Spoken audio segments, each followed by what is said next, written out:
Good morning, everyone. It's Tuesday, March 24th. This is the third video on the Glass Menagerie, Literature with a Chicken. And this chicken is, she's a little jumpy, so we'll see how it goes. Anyways, hopefully you watched the first scene of the play, or read it. And I'd asked you yesterday to respond to miscommunication and whether the characters in the play actually love each other. And it was kind of a trick question because they kind of go together in the sense that I think Amanda and Tom and Laura, I think they love each other desperately. I think they love each other so much that the way they love each other almost interferes with them showing each other the love. So, for example, Tom is torn. He's a grown man. He wants to get on with his own life. He wants to do things. He's a poet who works at a shoe company. He works in a factory. He doesn't want to work in a factory. He wants to see the world and be a poet, but he loves his mother and his sisters so much that he can't imagine what they would do without him. He's the only person who earns a salary in the household. So he can't leave, but he's frustrated by that. So he's cranky and tired and kind of miserable through the whole thing. And Laura, well, Laura's just the whole thing. We'll cover her in another video. But Amanda loves, sorry about the rooster. It's 7:30 in the morning, so there's nothing to do about that. Anyways, Amanda loves those kids. She loves them so much, but the way she communicates with them is, I'm sure some of you can recognize, some of you even said it in your responses, she reminds me of my mom.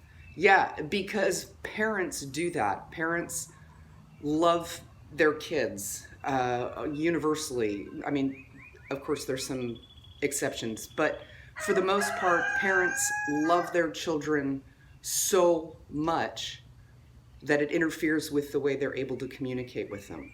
So, for example, when Amanda tells Tom, and I don't have the play in front of me, so I'm going by memory, so if my quotes are wrong, you'll hopefully look them up and get the right quotes.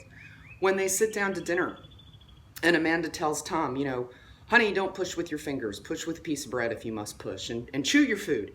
Animals have secretions in their stomachs that help them, but humans don't have that. You need to chew your food. And she's going on and on and on about it. And Tom finally has enough and responds with, Mother, I have not enjoyed one single bite of this meal because of your constant direction on how to eat it. I think many of us can relate to being in that situation. Interestingly, as I've read the play over years and years, I used to identify a lot more with Tom. Now, as a parent of an adult, I identify with what Amanda is trying to do. Like, just in this now, my son's a grown man. He is going to make grown man decisions. He has a grown man job. He has a grown man apartment. He's a grown man. Yet, during this coronavirus outbreak, I think I've texted him like 5 different times specifically to remind him to wash his hands. I mean, I text him and we talk about other things, but I tell him to wash his hands. What a pain in the tail that is. He's either going to wash his hands or he isn't going to wash his hands. By the way, you should be washing your hands. Anyways, my point is,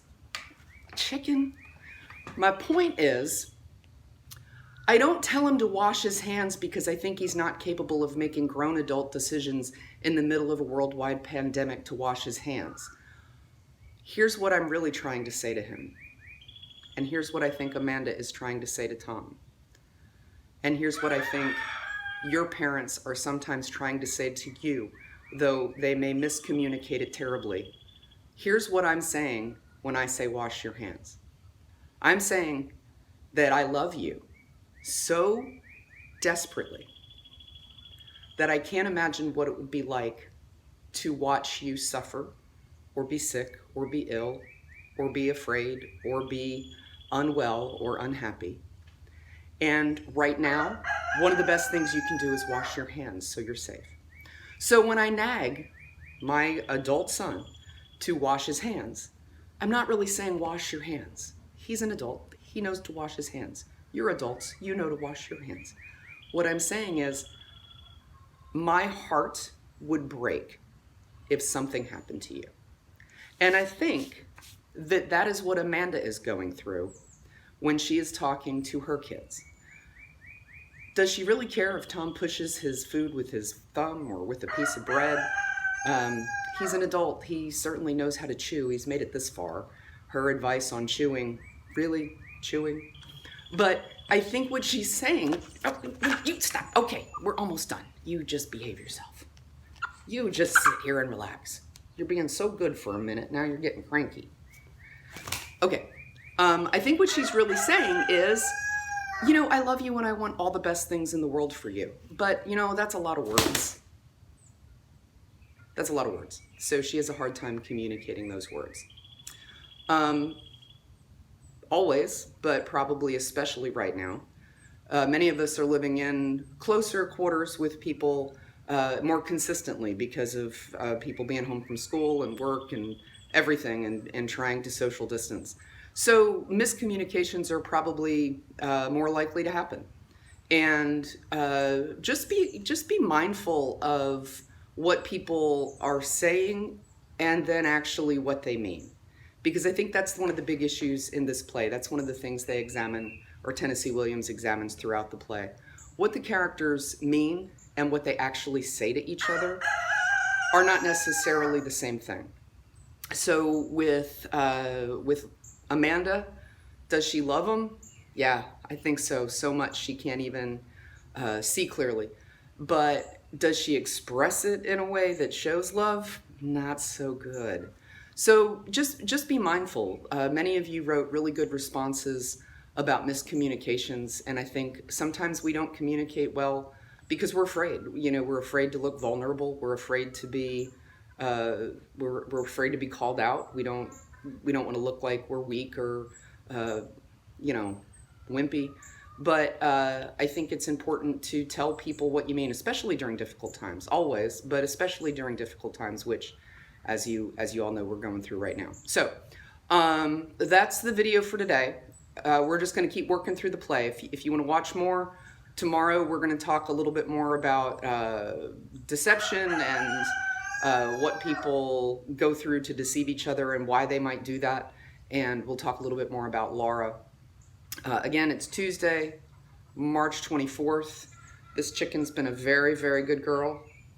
If you saw the fun chicken fact for the day, there are 25 billion chickens in the world. That's a lot of chickens. So I don't think this chicken knows that. These are weird, right? These little chicken pieces. If you've never held a chicken, these feel real rubbery and they're hot. Like a lot of heat. She doesn't seem impressed by that. There's a red chicken up there. And I tried to get her, but then I remembered we did 2 red chickens last time. But there's a red chicken where her comb lays all the way over to the side. It looks like she's got a comb over, so I'll try to get her maybe tomorrow. Anyways, take care of yourselves out there. Take care of each other. Be kind to people who are suffering and struggling right now. Be patient. Communicate clearly. If you love people, tell them. Wash your hands. And I'll upload another video for Wednesday. So video 3, Glass Menagerie, how people miscommunicate their love. And I hope you all are taking care of yourself, staying safe, and we'll see you later. Actually miss you guys. Was really looking forward to spending our your senior last few weeks with you guys as we got ready for graduation. So we'll see how this all goes, and I'll talk to you soon. Post your name in the comments so I can take attendance. I appreciate y'all, and have a fantastic rest of your day. Take care. See you.